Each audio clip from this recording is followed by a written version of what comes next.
Sudeep sir ಈ side sir, mark film release ಆಗೋ ಹಿಂದಿನ ದಿನ ನೀವು ಮತ್ತು ನಿಮ್ಮ ಟೀಮು ಒಂದು ಹೋರಾಟ ಮಾಡಿದ್ರಿ ಸರ್. ಅಂದರೆ ಯಾವುದೇ ಕಾರಣಕ್ಕೂ ಪೈರಸಿ ಆಗಬಾರ್ದು ಅಂತ.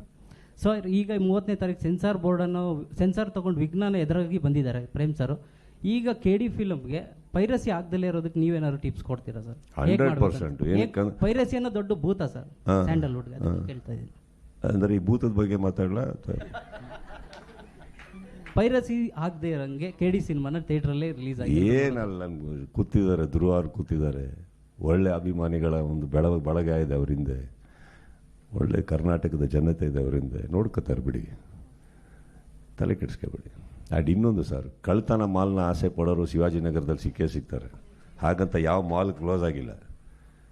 ಕಳ್ತನದ ಮಾಲ್ ಆಸೆ ಪಡೋರಿಗೆ ಕಳ್ಳರು, ಅವರಿಗೆ ಕಳ್ಳನ ಮಕ್ಕಳ ಬಗ್ಗೆ ನಾವೇನು ಮಾತಾಡೋದು?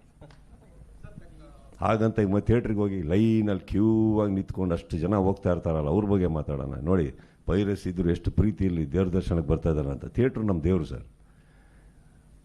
ಭಕ್ತಿ ಇರೋರಿಗೆ, ಬೆಲೆ ಇರೋರಿಗೆ ದೇವಸ್ಥಾನಕ್ಕೆ ಬರ್ತಾರೆ ಹೊರತು ಬೇರೆ ಅಲ್ಲ. Correct? Don't worry about it.